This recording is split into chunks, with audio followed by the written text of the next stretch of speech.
Hello weirdos, welcome back to my channel. My name is EmmaAbe and I decided it was such a beautiful day outside. We're gonna do this outside. I can't decide whether I want to do this or not with or without my glasses because it's really bright.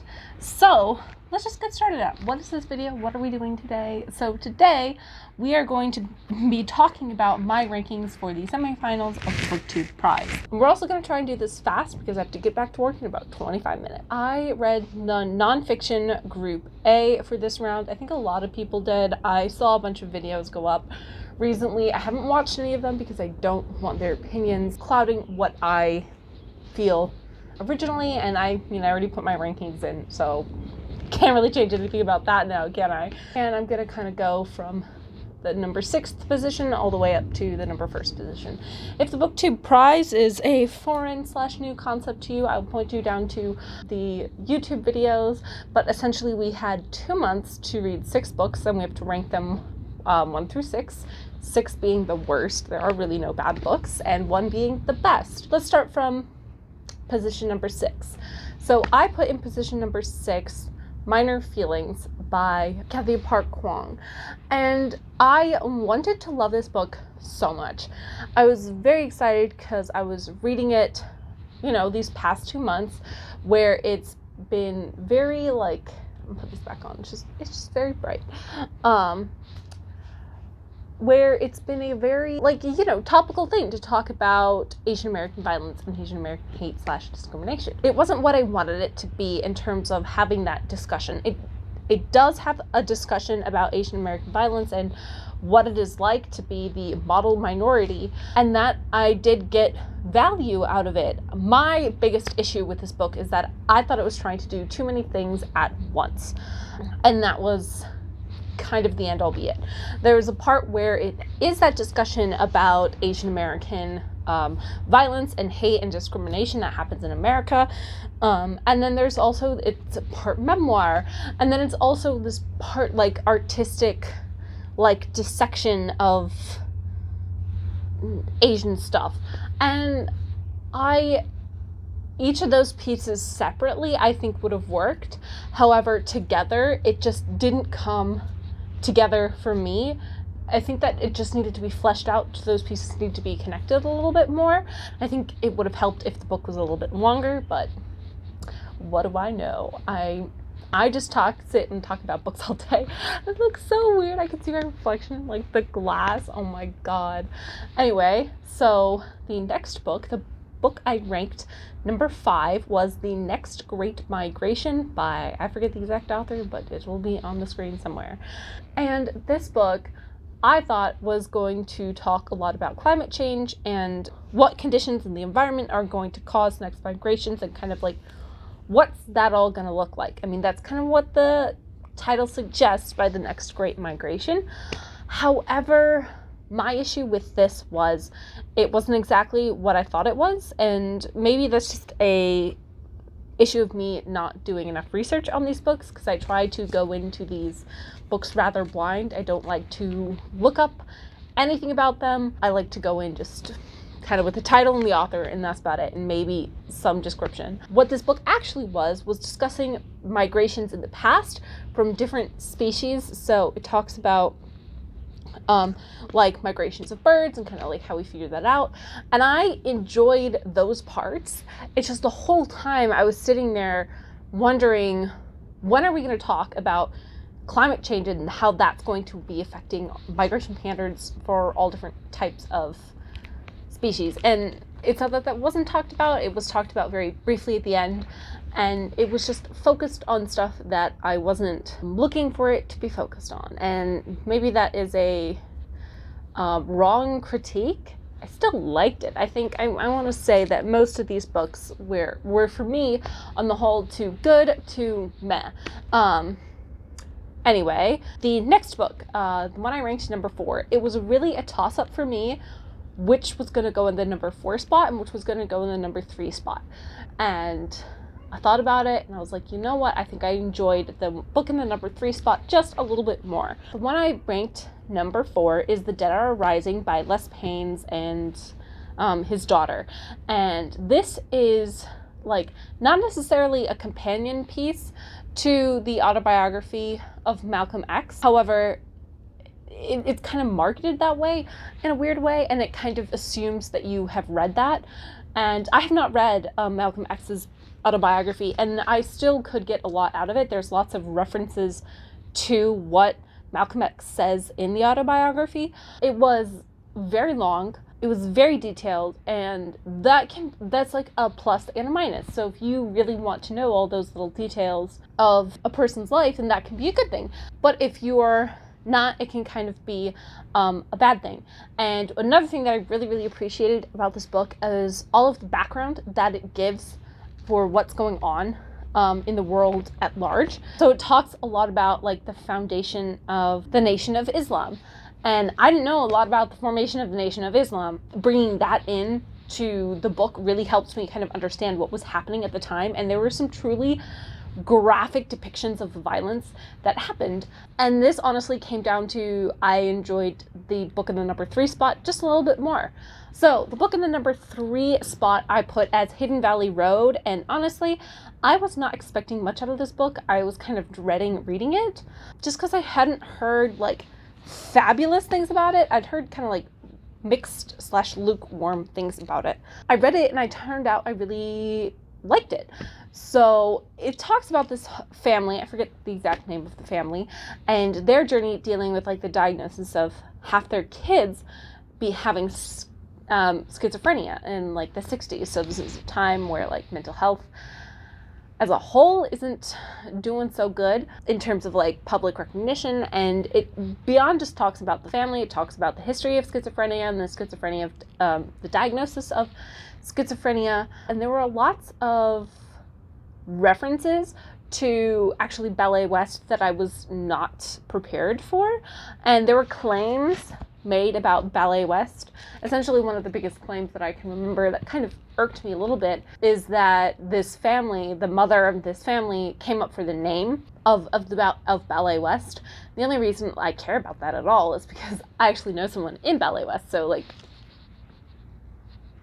and I did a little bit of research and I couldn't find anyone's fact checking on it. And I looked in the endnotes and I couldn't find anything backing that claim up. So that kind of makes me wonder, like, okay, like where are the other claims coming from? And I didn't investigate every single claim made in the book, but just like for that chapter in particular, there was only one source, which was just kind of like, okay.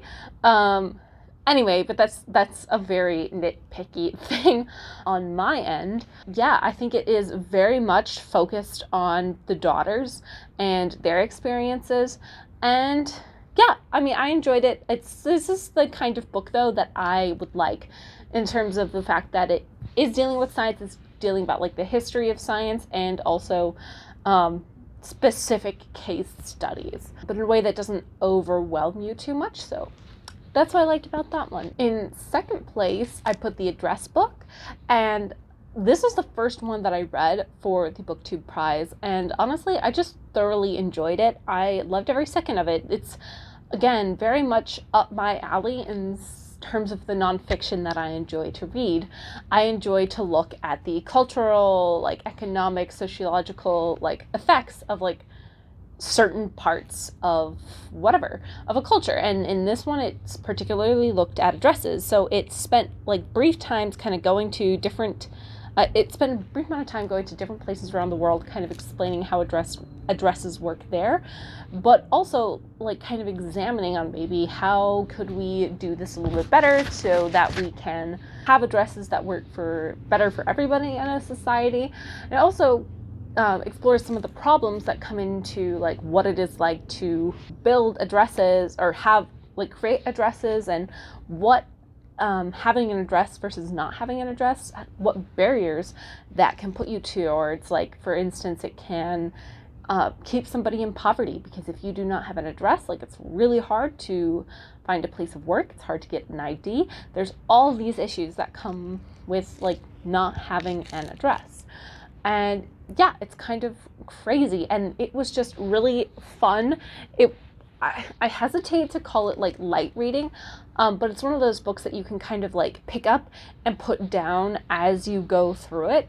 Yeah, and I just had a really, really fun time reading through it. The next book, and the one that got number 1 in my opinion, which didn't make it to the next round, which I was super sad about, but that is Fevers, Feuds, and Diamonds by Paul Farmer.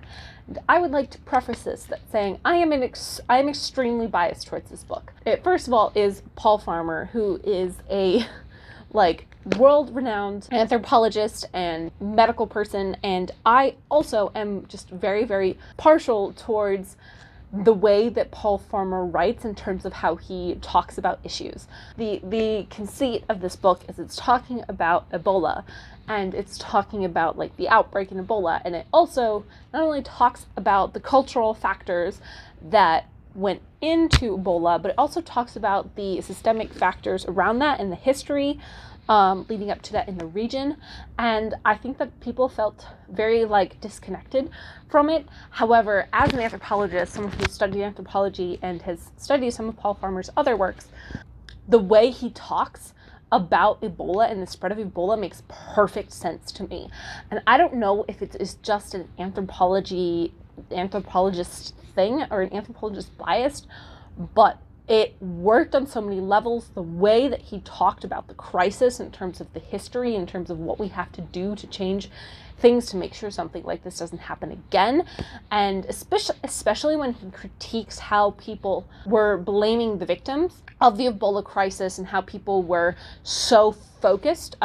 So for an example of that was like the media would say, oh my gosh, the clouds are covering it. The media would say like, oh my gosh, these pagan funerary rites are causing the spread of Ebola.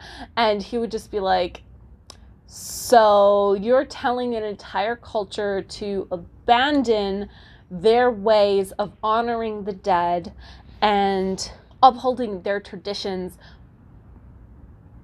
because it's spreading the disease, rather than promoting education on, hey, here is how you continue to practice your funerary practices and your burial practices and honor your dead, but in a safer way. In like terms of the Western media, the conversations were all like, you just need to stop doing that, which is quite insulting. Imagine if you went up to, I don't know, a Catholic woman, or you went to a Catholic family and you're like, sorry, we cannot bury grandma, we have to cremate her. Like that is just not okay to say to someone, because it's a complete violation of like their beliefs, and how they honor and care for the dead, and it's also a religious violation. So those kinds of things, I really, really loved how Paul Farmer talked about those. And as an anthropologist, that kind of shit is all up my alley. Additionally, I really loved his critique on the idea of we need to prevent spread rather than how are we going to help the people who are infected, because a lot of the times, like, people can recover, and all of the efforts and all of the energies in treating this was all getting put on how do we prevent this from spreading to other countries, rather than, hey, how do we keep care for the humans and make sure that they know how to prevent this from spreading to other people, and also making sure that they can recover and get back to normal society, rather than just writing them off as someone who's going to die. Yeah, and I really, really liked that. So there you go. That's my rankings.